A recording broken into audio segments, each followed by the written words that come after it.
Good morning, everybody, and welcome to the December 7th issue of the Tucson Mortgage Weekly. First, I'd like to open with Remember Pearl Harbor. It was 68 years ago today, December 7th, 1941, at 7:55 a.m. The Japanese surprise attack on Pearl Harbor claimed over 2,000 lives. Obviously, here in Arizona, it's very close to home, as over 1,000 were killed on, I believe, the USS Arizona alone. I went to that memorial in Oahu several years ago, and it's very moving and inspirational. So sometime during your day, thank the men and women that serve in the military for the freedoms that we have today.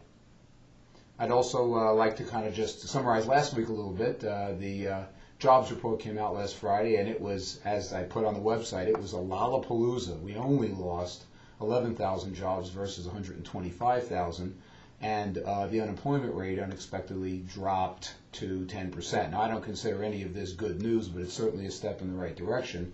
As a result, rates pressured up, and although they ended the week not horrible, they're definitely higher than they were, and the specter of increased rates is still, of course, right on our doorstep. So after last week's roller coaster of stocks and bonds, selling and buying, this week's going to be a pretty light week as far as economic reports, so bonds are going to respond opposite the stocks. If the stock market does well, we'll see interest rates push up. So far this morning, they're not getting off to a good start, so we're seeing a little bit of a relief rally in bonds right now and maybe recapturing some of the ground that we lost. Interest rates are still staying very good. Check out the website for that information.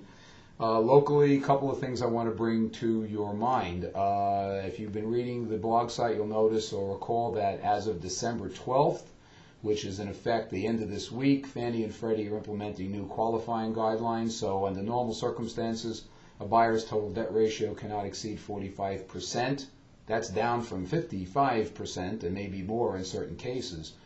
Supposedly there'll be exceptions granted to certain cases for up to 50%, but those are undocumented and certainly will be only the very strongest files with large down payments, great credit scores, and most certainly on primary residences, not on second homes or rentals. So understand that this is the last week under the old guidelines. So if you're working with a client that maybe had very high guidelines, high ratios as far as qualifying, I would go back and get them rechecked. If you get an approval in with that kind of a ratio problem, get it rechecked. It's probably not worth the paper it's written on.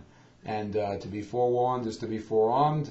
Again, starting January 1st, 2010, FHA is going a la HBCC, so appraisals will have to be ordered through a round-robin system in order to eliminate that whole mess as well. So ultimately, we will not have any more input into FHA appraisals like we have in conventionals since May of this year. If you have any questions, give me a call here, Todd Abelson at Sun Street Mortgage. Don't forget to check out the blog site, TucsonMortgageBlog.com. Have a great day, and remember Pearl Harbor. Bye-bye.